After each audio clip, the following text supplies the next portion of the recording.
And the topic of her speech tonight will be My Journey to Competent Communicator. Dominique Wilson.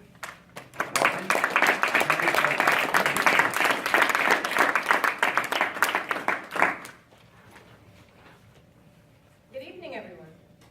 Good evening. How many of you joined Toastmasters specifically to work on your public speaking skills? And how many of those of you who raised your hands were a little bit surprised when you found out how much leadership development was included with that? Well, that was me. I joined Toastmasters last year in February 1st, and the reason I joined was to become a better speaker. That was pretty much it.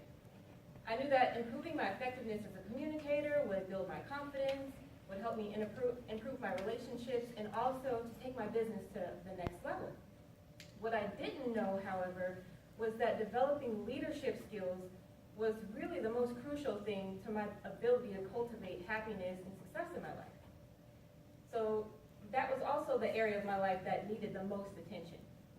But let's put that aside for now. So when I joined, I just wanted to speak. So I started with a bang. Before I could even dive into my icebreaker, I entered the Tall Tales contest for our club.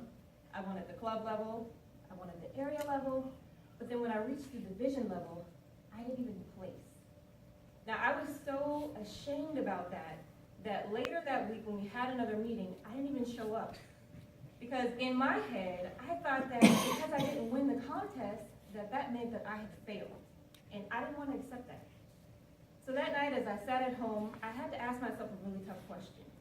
And that was, did you join Toastmasters because you had something to prove to somebody out there? Or was it because of a genuine desire to grow, no matter what it takes? So needless to say, that next week I dragged my butt back to the meeting and I showed up. And of course, being that this is Speak Up Frisco, I was greeted by smiling faces and people saying, oh, congrats, you did such a great job. And at that time, April Anglais was our president. She came up to me and she said, you know, we missed you last week, but we had a certificate to give out to you, and even though you weren't here, we all still clapped for you. And that's when this light bulb just went off in my head. You see, this whole time I was thinking about winning, losing. What they were celebrating was the effort, the creativity, and the things that I got out of actually competing. And it didn't really matter whether I won or whether I lost the contest. So I learned my first leadership lesson that night, and that is to not take things personally. Because when you do, it causes you to lose sight of what's most important and also what's actually true.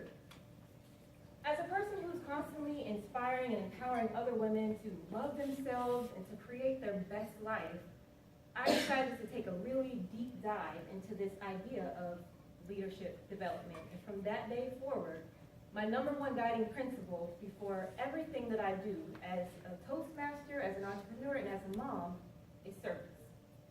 So what did that look like for me? Well, for me, service meant showing up to take on as many supportive roles during meetings as I could, even sometimes when I felt like I wasn't ready. I've also stepped outside of the club to help out at other clubs' contests for speaking, area contests, club contests.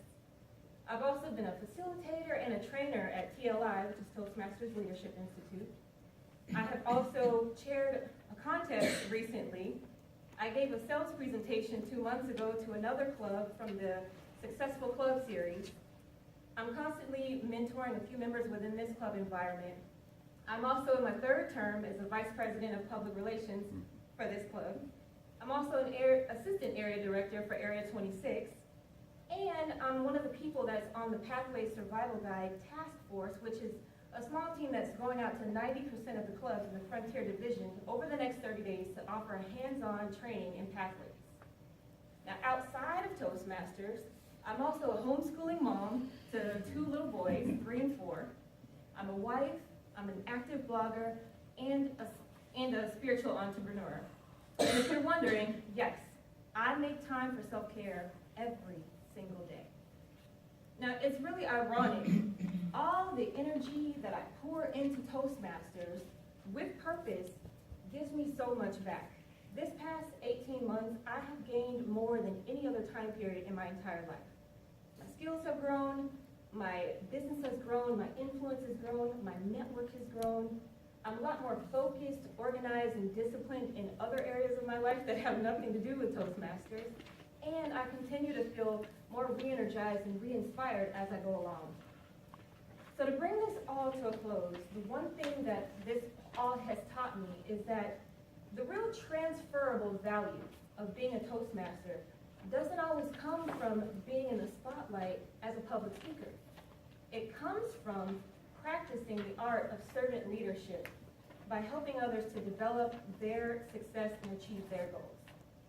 So, Mr. Toastmaster, fellow Toastmasters, and guests, this has been my journey to competent communicator.